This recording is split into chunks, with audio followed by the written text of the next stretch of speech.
Hello friends, welcome to our channel Easy Vision in pharmacy.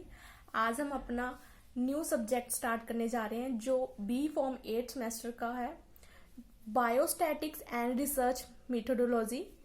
इसमें हमने क्या करना है, सबसे पहले हमने इंट्रोडक्शन करनी है, स्टैटिक्स क्या होती है, बायोस्टैटिक्स क्या होती है और फ्रीक्वेंसी डिस्ट्रीब्यूशन क्या होती है। देन हमने करना है measure of central tendency. Central tendency जहाँ वर्ड आ जाता है उसका मीनिंग ही होता है मीन, मीडियन एंड मोड, तो हमने ये करना है। देन डिस्पर्शन करनी है हमने, मेजर ऑफ डिस्पर्शन, जिसमें हमने सिर्फ डिस्पर्शन करनी क्या होती है, रेंज करेंगे एंड स्टैंडर्ड डेविएशन करेंगे। इसमें और भी टॉपिक्स होते हैं लेकिन हमें सिर्फ मेंशन किए हैं 3 topics, dispersion, range and standard deviation, तो हम सिर्फ इन्हीं 3 पे फोकस करेंगे। देन है हमारा लास्ट कोरिलेशन फर्स्ट मॉड्यूल का, जिसकी हमने डेफिनेशन करनी है और उसको मेजर करने के लिए जो मेथड है, बेसिकली 4 मेथड होते हैं लेकिन इसमें हमें सिर्फ एक ही मेथड बोला है, curl Pearson coefficient of correlation, तो हम इसी पे फोकस करेंगे। ये काफी इंपॉर्टेंट मेथड है और काफी बार एग्जाम में पूछा हुआ है। देन मल्टीपल कोरिलेशन करेंगे और उसकी एग्जाम्पल्स करेंगे फार्मास्यूटिकल्स। ओके, तो आज हम अपना इंट्रोडक्शन पार्ट से स्टार्ट करने जा रहे हैं जो है बायोस्टैटिक्स एंड रिसर्च मेथोडोलॉजी। अब बायोस्टैटिक्स क्या है, रिसर्च क्या है, मेथोडोलॉजी क्या है, ये सब हमें पता होगा तो ही हम सब्जेक्ट में आगे अपनी जो पार है वो स्ट्रॉन्ग कर सकते हैं। तो फर्स्ट हम बात करेंगे स्टैटिस्टिक्स की। What is statistics? Statistics is a scientific field that deal with the collection, classification, description, analysis, interpretation and presentation of data. Fine. Statistics क्या है? ये एक ऐसी फील्ड है, एक साइंटिफिक फील्ड है जिसमें हम क्या करते हैं, जो भी हमारा जिसपे हमने रिसर्च करनी है, सबसे पहले उसका डेटा जो है कलेक्ट करेंगे। जब डेटा कलेक्ट हो जाता है तो हम उसको क्लासीफाई करते हैं कि ये किस क्लास में आता है। देन हम उसको डिस्क्राइब करेंगे उस क्लास के अंदर। देन उसको हम एनालाइज करेंगे। एनालाइज करने के बाद हम उसको इंटरप्रिटेट करेंगे अपनी लैंग्वेज में। देन हम उसको प्रेजेंट कर देंगे। ये सारा क्या है, हमारा स्टैटिस्टिक्स है। फाइन। स्टैटिस्टिक्स में हमने करना ही क्या है, सिर्फ डेटा कलेक्ट करना है।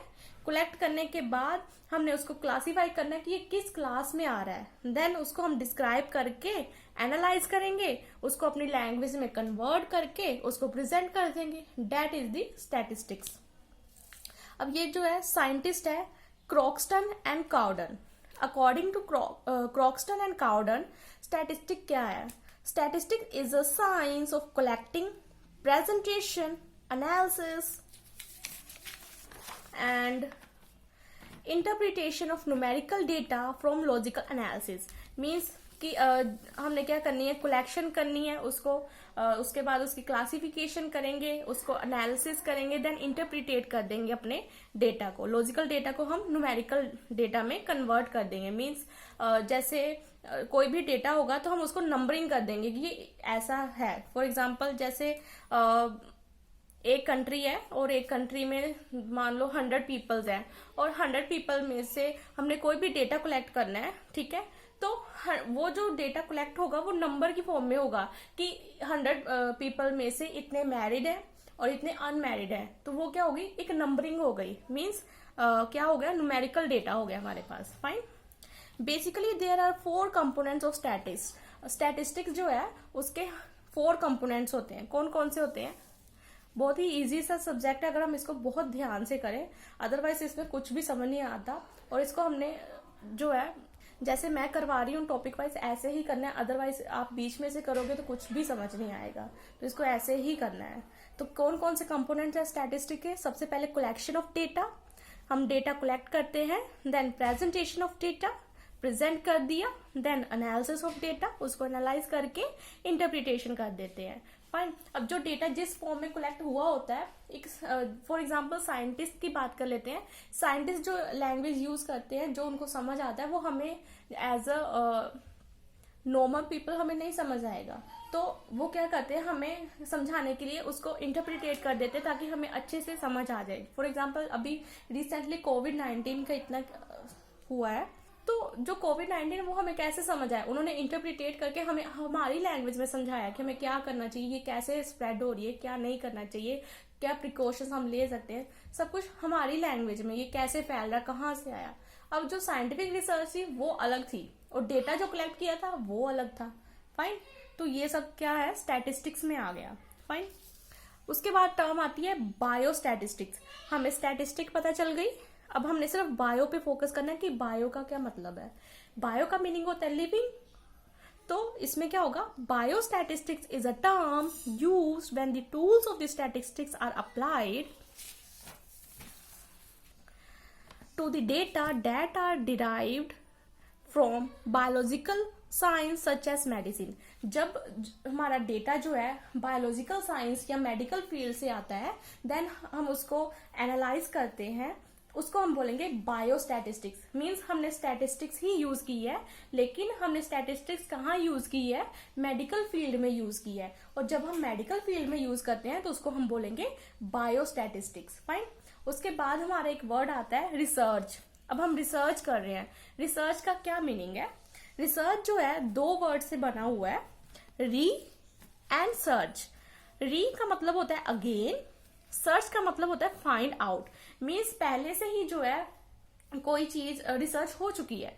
रिसर्च का मतलब होता है कि हमने दोबारा से उसमें कुछ नया फाइंड आउट करना है, उसको दोबारा से एनालाइज करना है। फॉर एग्जांपल कोई भी ड्रग जब मार्केट में आ जाती है तो ऐसा तो नहीं होता ना मार्केट में एक बार आ गई तो वो दोबारा रिकॉलिंग नहीं ड्रग की होती, हो जाती है ना। क्यों होती है, क्योंकि दोबारा से रिसर्च होती रहती है। क्यों होती रहती है, ताकि हमें उसके जो भी नए साइड इफेक्ट्स आ रहे हैं या उससे बेटर कोई कंपाउंड आ रहा है तो उसके बारे में पता चले। वो कैसे पता चलेगा, अगर हम उसको बार बार सर्च करते रहेंगे, उस पर स्टडी करते रहेंगे, तो रिसर्च हमें वहां पे काम देती है।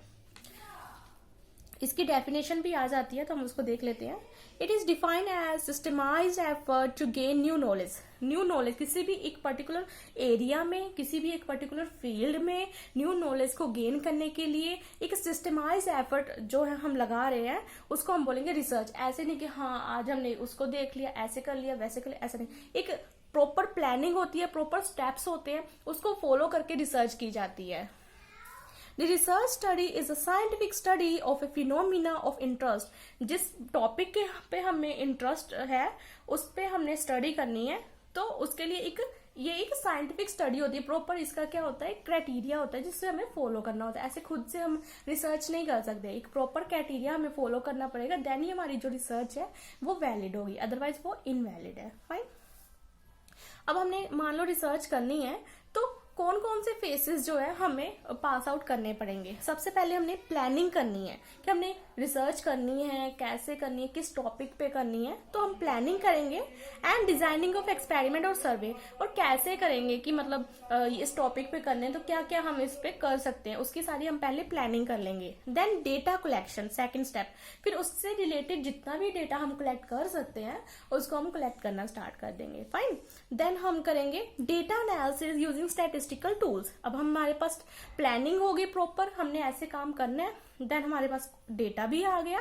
अब हम क्या करेंगे, जो डेटा हमारे पास आया है उसको एनालाइज करेंगे कि ठीक है, और उसको एनालाइज कैसे करेंगे, जो हमारे स्टैटिस्टिकल टूल्स हैं उसकी हेल्प से हम उसको एनालाइज करेंगे कि क्या डेटा आया है और उससे हमें क्या पता चल रहा है। देन जो हमें एनालिसिस जब हो जाती है हम उसकी क्या करेंगे, इंटरप्रिटेशन, अपनी लैंग्वेज में उसको हम कन्वर्ट कर देंगे। फाइन, इंटरप्रिटेशन करने के बाद हमारा लास्ट स्टेप आता है प्रेजेंटेशन ऑफ वैलिड कंक्लूजन। जो भी हमारे पास कंक्लूजन आता है उसको हम प्रेजेंट कर देंगे, तो हमारी क्या हो जाएगी, रिसर्च कंप्लीट हो जाएगी। सबसे पहले हमने क्या की, प्लानिंग की और डिजाइनिंग ऑफ द एक्सपेरिमेंट की कि हमने कैसे करनी है। देन हमने क्या किया, डेटा कलेक्ट किया। डेटा कलेक्ट करने के बाद हमने क्या किया, डेटा को एनालाइज किया। एनालाइज करने के बाद उसको हमने इंटरप्रिटेट किया अपनी लैंग्वेज में। आफ्टर दैट हमने उसको प्रेजेंट कर दिया। फाइन, ये बहुत ही इजी वे में मैंने इसमें बताया हुआ है, ऐसा आपको कहीं भी नहीं मिलेगा, तो बहुत ही ध्यान से हमने इसको करना है। अदरवाइज ये बेसिक चीजें आप छोड़ दोगे तो आपको बाद में जो आगे टॉपिक है वो बिल्कुल समझ नहीं आने, तो इसको बहुत ही ध्यान से करना है, स्किप बिल्कुल नहीं करना वीडियो को। नेक्स्ट हमारा है फ्रीक्वेंसी डिस्ट्रीब्यूशन। फ्रीक्वेंसी डिस्ट्रीब्यूशन क्या होती है, frequency distribution is a list table or graph that display the frequency of various outcomes in a sample। For example जैसे हमने स्टैटिस्टिक्स ही यूज की तो उसी में एक वर्ड आता है फ्रीक्वेंसी डिस्ट्रीब्यूशन। तो इसमें हम क्या करते हैं, जैसे ये देखो एग्जाम्पल से ज्यादा क्लियर हो जाएगा। कि स्कोर है, किसी को 1 स्कोर मिला है, 2, 3, 4 और 5 तक, ठीक है। अब जो 4 लोग हैं उनको 1 स्कोर मिला, जो 2 लोग हैं उनको 2 ही मिले, और जो 3 लोग हैं, 3 स्कोर है वो 1 लोग को मिला, ठीक है। 4 स्कोर 6 लोगों को मिला, 5 स्कोर 8 लोगों को मिला। फाइन, ये क्या हुआ, हमारी फ्रीक्वेंसी है कि इतने लोगों को इतना इतना स्कोर मिला। तो हम क्या कर रहे हैं, फ्रीक्वेंसी को डिस्ट्रीब्यूट कर रहे हैं कि किसको कितना क्या मिला। फाइन, जैसे फॉर एग्जाम्पल एक और एग्जाम्पल ले सकते हैं, जैसे हमारे पास 3 लोग हैं, फाइन, या 5 लोग हैं फॉर एग्जाम्पल, ठीक है। अब हमने एज डिस्ट्रीब्यूशन करनी है कि जो 10 से 12 साल के बच्चे हैं वो कितने हैं, या 12 से 15 साल के बच्चे हैं वो कितने हैं। तो हम देख लेंगे 10 से 12 साल के कितने बच्चे हैं, हमारे पास 3 हैं। 12 से 15 कितने हैं, हमारे पास 5 है। तो टोटल हमारे पास कितने हो गए, 8 हो गए। तो हमने फ्रीक्वेंसी डिस्ट्रीब्यूशन कर दी ना, 3 लोग हमारे पास जो है वो under the age of 10 to 12 है, एंड 5 लोग जो है under the age group of 12 to 15 है। टोटल कितने हैं, 8। टोटल हमारे पास 8 पीपल है, जिनमें से 10 से 12 लोग जो हैं वो 10 से 12 एज की ग्रुप में 3 लोग आ रहे हैं, और 12 की 15 की एज में वो 5 लोग आ रहे हैं। हमने फ्रीक्वेंसी को डिस्ट्रीब्यूट कर दिया। फाइन, तो ये तो बेसिक से कंसेप्ट थे, हमने इसका इंट्रोडक्शन पार्ट ये किया है। ये देखो, उन्होंने बोला था हमें स्टैटिस्टिक्स करो, बायोस्टैटिस्टिक्स करो एंड फ्रीक्वेंसी डिस्ट्रीब्यूशन करो। तो इसी के साथ हमारा फर्स्ट इंट्रोडक्शन पार्ट बिल्कुल कंप्लीट हो जाता है। नेक्स्ट हम अपना मेजर ऑफ सेंट्रल टेंडेंसी करेंगे, जो कि काफी इंपॉर्टेंट है। अगर आपको मेरी वीडियो अच्छी लगती है, आपको समझ आता है जो भी मैं पढ़ाती हूँ, और बेनिफिशियल लगता है, तो वीडियो को लाइक करें, शेयर करें, और चैनल को भी सब्सक्राइब कर दें। बेल आइकन ऑन करके रखें ताकि जब भी मैं अपलोड करूँ आपको नोटिफिकेशन आ जाए। Thank you.